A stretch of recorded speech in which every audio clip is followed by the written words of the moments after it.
So your competitions are not going so well and you're getting disappointed. What can you do to turn that around and make sure that going forwards you are going to compete well? I'm going to give you 6 ways to turn those poor performances into great performances. 1. Do the right training. Now, that sounds somewhat obvious, but I'm contacted by many people who tell me about their training and they're not doing specific enough training to really improve their jumping, nor are they constructing or working to a training program that is going to bring about peak performances and consistent peaks across the training year. There are plenty of videos on the channel which go into detail about those vital elements. 1. Only do what you need to do when you're training. Make sure that your preparation is specific.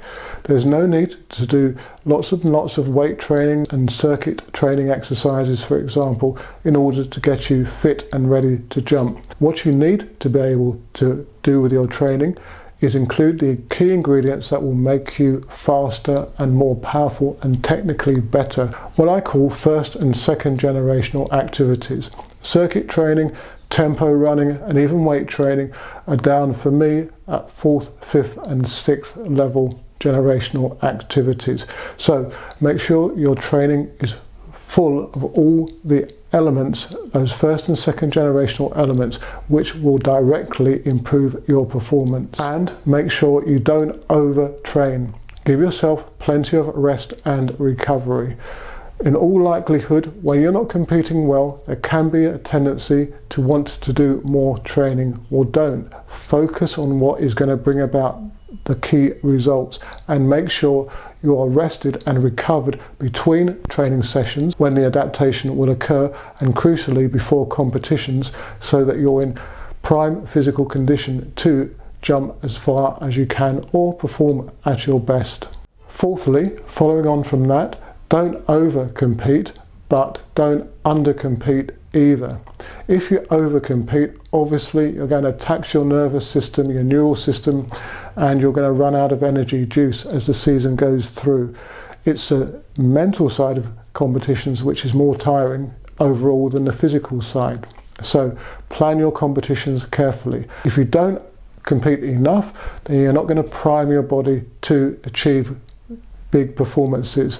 You will benefit from the adrenaline that comes with competing. Don't be afraid of competing. Adopt a sensible competition strategy. Use some competitions as training ones that build up to the more important ones across the season. Don't be afraid to question your coach. You know, as you get older, what type of training is going to work for you, how your body responds, whether you need to do more technical training, more speed work, or power work. Speak to your coach, discuss your training. One size won't fit all jumpers or sprinters. It can be difficult as a coach with a large group, but through dialogue you can shape your training better via interaction with your coach. You may be able to do more specific takeoff drills, for example, whilst the others are doing sprint drills if the takeoff is a weak area. Crucially, understand why you're doing your training. If you understand why and you know that it's going to benefit you, then the chances are that it's going to benefit you. It's going to do a really good job in getting you into the condition, the shape that you require.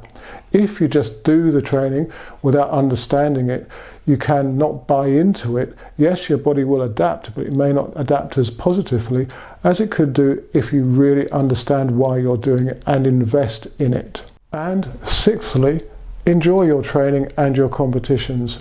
If it's stressful, then you're not going to get the results you want. Of course, this can be difficult if you're not performing well.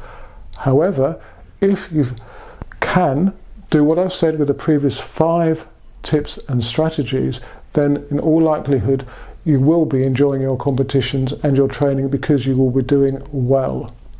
All athletes will go through peaks and troughs of performance.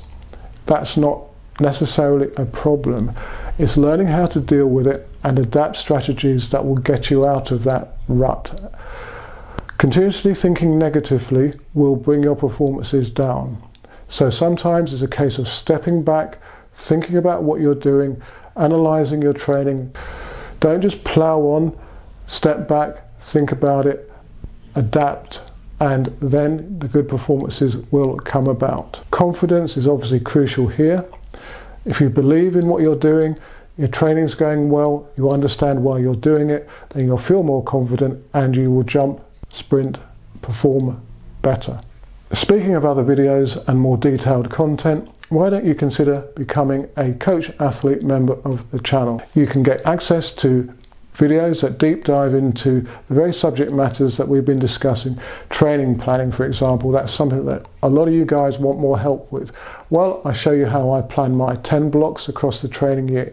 I go into detail about each of those blocks, telling you exactly what we do, and in some cases going through the training programs that I use. So if you're interested, head over to the channel's homepage, click on the membership button.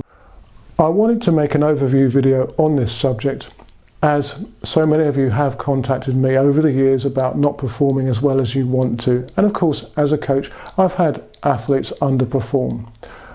By giving you some key tips and strategies, I hope, at least an overview, that you'll have an idea of where to take your training, your preparations, your competition strategies, so forth and so on, so that you can get out of that rut. If you want to share any tips and strategies as to what you've done when competitions have not been going quite so well and then you've started to compete much better, then do leave them in the section below. And do subscribe to the channel, turn on the bell notification icon, and feel free to share this video and others with coaches and athletes. And if you're looking for a great training shoe that is going to speed you up and enable you to express more force and power, then check out the Antiques Muscle Runners. With their negative gain, they tilt the foot forwards, and they also have a carbon fiber plate in the forefoot that will increase toe off and really utilize the musculature of your lower legs. You can get a discount. Do check out the link in the video description.